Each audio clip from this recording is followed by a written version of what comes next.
شروع کوم په نام د خدای چې بخښونکی او مهربانه دی. نن غواړم چې تاسو ته د معدې د زخم او همدارنګه د کوچنۍ کولمو د لومړۍ برخې د زخم په اړه باندې تاسو ته معلومات درکړم. زموږ خلک ډېری تیروځي او هغوی وایي چې د معدې زخم، بلکې داسې نه ده. دې کې د کوچنۍ د لومړۍ برخو زخم هم شامل دی. درې چنده زیات د معدې زخم ته په انسانانو کې رامنځته کیږي. همدارنګه دا ناروغي چې کومه ده د معدې او همدارنګه د کوچنۍ کولمو د لومړۍ برخې زخم چې دی دا په سړو کې نظرخوځو ته درې چنده زیات رامنځته کیږي. علتونه یې ډېر زیات دي. روحي فشارونه او ژور خفګان دی. ځینې درمل چې زموږ او ستاسې خلک یې د دردونو دپاره استعمالوي، یعنې د دوامدار دردونو نه، د ملا دردونه، د زنګونونو دردونه او داسې نور دپاره ترې ګټه پورته کوي. هغه لکه اسپرین دي، ډیکلوفیناک دي، ایبوپروفین دي او اندومیتاسین په نامه وړي. تمباکو چې خلک یې په هره بڼه باندې څکي، چلم، نفیل او همدارنګه د سګرټ په بڼه باندې، دا چې دی د معدې او د کوچنۍ کولمو د لومړۍ برخې زخمونه پیدا کوي. شراب دا چې دی دا هم دا ناروغي رامنځته کوي، ځکه چې د معدې دا حجرات چې دا میکروبي کوي او بالاخره ترې زخم جوړي. یعنې یو میکروب دی چې د هیلیکوباکټر پایلوري په نامه یادي، دا هم چې دی د معدې او د کوچنۍ کولمو د لومړۍ برخې زخمونه رامنځته کوي. او ځینې نورې ناروغۍ دي چې دا زخمونه چې دی رامنځته کوي. نښې نښانې د دې ناروغۍ چې کومې دي دا زړه سوی دی، همدارنګه د خېټې د پورتنۍ منځنۍ برخې درد دی او زړه بدوالی، کانګې، بې اشتهایي.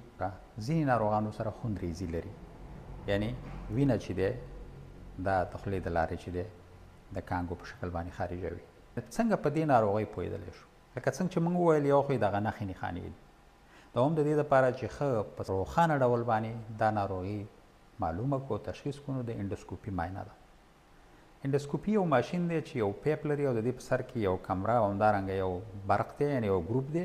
دا چې دی د خولې د لارې نه مرۍ ته او د مرۍ نه معدې ته او بیا د معدې نه د کولمۍ لومړۍ برخو ته چې دی داخلېږي.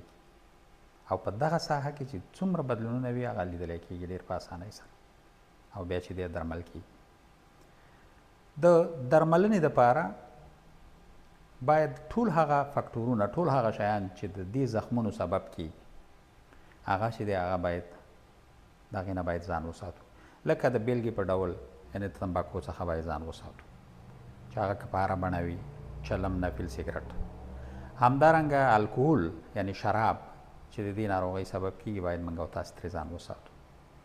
نور ډېر شیان چې هغه د معدې تکلیف رامنځته کوي، د معدې تیزاب زیاتوي، یا تروه یا ترخه شیان او زړه سوخت ورته پیدا کوي، نو باید د دغې نه چې دی ځان وساتي. کله چې تاسې وده کېږئ د وده کېدو نه مخکې خواږه شربتونه او ګاز لرونکي شربتونه، ګاز لرونکي اوبه مه څښئ، چې هغه که کولا یې، که فانتا یې او که نور شربتونه یې.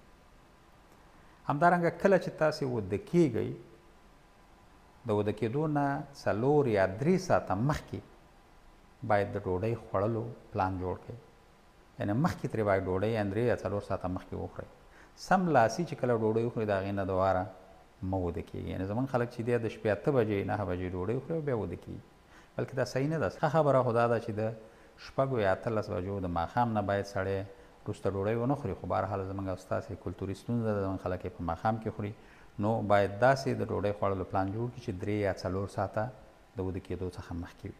د دې تر څنګ درملنه یې پانټوپرازول یا اومیپرازول دی چې 2 یا 3 هفتې باید اونۍ 2 ځل د ورځې وخوړل شي، یا انتاسید په نامه ګولۍ دي.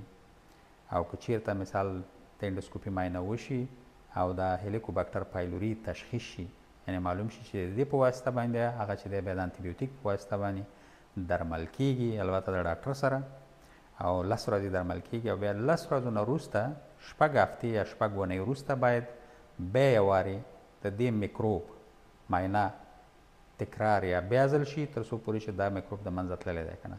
ځکه دغه بکټریا یا میکروب چې کوم دی دا د معدې سرطان دپاره هم زمینه برابروي. نو په دې اساس باید صحیح درمل شي. بیا ضرور نه ده چې انډوسکوپي معاینه وشي. د دې دپاره د ډاکو میتیازو د وینې په لابراتواري معاینه کې او همدارنګه د تنفس په معاینه کې دا معلومولی شي. د یوې بلې روغتیایي خپرونې پورې له تاسې اجازت غواړم. ستاسې د بشپړې روغتیا پایله.